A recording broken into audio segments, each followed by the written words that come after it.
ஒரு ஆண் பெண்ணை திருமணம் செய்ய உறவு கடவுள் உண்டாக்கினார், கர்த்தர் கொடுத்தார். ஆனால் ஆணான கல்யாணம் பண்ணிக்கிறது சாத்தான் கொடுத்தான். இன்றைக்கு உலகம் அங்கேதான் போகிறது. இதோ பைபிள் சொல்கிறது, இப்படிப்பட்டவர்கள் தேவராட்சியத்துக்கு வந்து சேர்வதில்லை.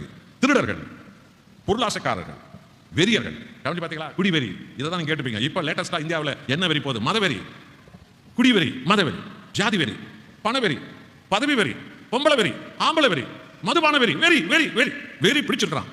இப்படி வெறி பிடிச்சு வாழ்கிறவன் ஒருவனும் தேவராட்சியத்துக்கு வந்து சேர்வதில்லை. ஆகவேதான் மனம் திரும்புங்கள் என்று உலக ரட்சகர் இயேசு இன்றைக்கும் ஒவ்வொருவரையும் அவர் அன்பாய் அழைக்கிறார். எசேக்கியேல் 18 அதிகாரம் 23 வசனத்தை பாருங்க. எசேக்கியேல் 18:23, துன்மார்க்கன் சாகிறது எனக்கு எவ்வளவு வேணும் பிரியமில்லை, அவன் தன் வாழ்க்கையை மாற்றி வாழ்வதை எனக்கு பிரியம் என்று கர்த்தராகிய ஆண்டவர் சொல்கிறார். இன்னைக்கு நம்ம ஊர்ல, தெருவில், கிராமத்துல எல்லாம் ஒரு ஊதாரியா போன பையனும் அம்மா சொல்ல, போய் சாவுடா, ஒரு கெட்டு போன பொண்ணு போய் சாவுடு, போய் சாவு, குடும்ப மானத்தை எடுத்த இல்ல, குடும்ப கௌரவத்தை கெடுத்த இல்ல, இன்னும் இந்த வீட்டுக்கு நீ வருது, போய் சாவு, போய் சாவு, போ.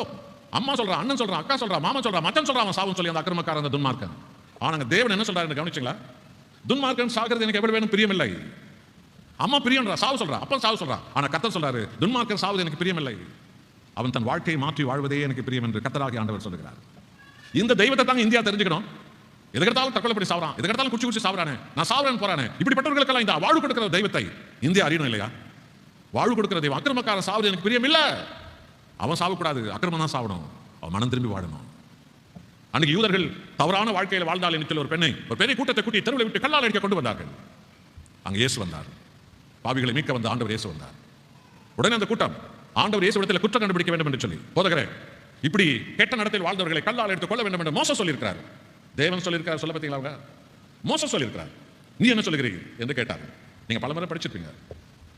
அப்போது இயேசு, உங்களில் பாவமே செய்யாதவன் யார், முன்னால் வா, அவன் மேல கல்லேறி என்று சொன்னார். யார் இவங்கெல்லாம்? யூத மத தலைவர்கள், சதுசேயர், யூத மத தலைவர்கள், வேத அறிஞர்கள், யூத மத தலைவர்கள், ஜனக்கூட்டங்கள். இவங்கெல்லாம் கர்த்தர் விட்டு விலகினவங்க. மோசே சொன்னதை இவங்க செய்யறாங்க. கர்த்தர் சொல்லியிருக்கிறாரா? கர்த்தர் என்ன சொன்னார்? எசேக்கியேல் 18 அதிகாரம் 23 வசனம், துன்மார்க்கன் சாகிறது எனக்கு எவ்வளவு வேணும் பிரியமில்லை. இதான் கர்த்தர் சொன்னது. அவன் தன் வழிகளை விட்டு திருந்தி வாழ்வதை எனக்கு பிரியம் என்று சேனைகளின் கர்த்தர் சொல்கிறார். பாத்தீங்களா? துன்மார்க்கன் சாகக்கூடாதுன்னு கர்த்தர் சொல்லியிருக்கிறாரு. ஆனா இந்த யூத மத தலைவர்கள் துன்மார்க்கமா வாழ்ந்தவனை சாகணும்னு சொல்லி கல்லடிக்க வந்திருக்காங்க. அவ ஒருத்தி தான் கெட்ட நடத்தல போன, சரிதான், அவளை கெடுத்து விடலாம். எங்க? அந்த கூட்டத்தில் தான் இருக்கிறாங்க. அவ பேச தெரியாத ஒரு பொண்ணு. இந்த கூட்டம் அவர் கொள்ளுறது கொண்டு வந்துருக்குது. கர்த்தருக்கு தெரியல யார் யார் எப்படி என்று. உங்களில் பாவமே செய்யாதவன் யார், முன்னாலவா, அவ மேல கல்லேறி. பைபிள் சொல்கிறது, யோவான் 8 அதிகாரம் 9 வசனம், இந்த வார்த்தை அவங்க இதயத்தை ஆத்மா குச்சியதான். அவன் நினைச்சான், வண்டியா அவன் பாவம் ஞாபகத்துக்கு வந்துடுச்சு, கல்லுகளை போட்டு எல்லாம் ஓடிட்டான். அந்த பெண்ணை பார்த்து இயேசு சொன்னது என்ன? நீ சமாதானத்துடன் போ, இனி பாவம் செய்யாதே. இதாங்க கிறிஸ்தவம், இதான் மனம் திரும்புகிற வாழ்க்கை.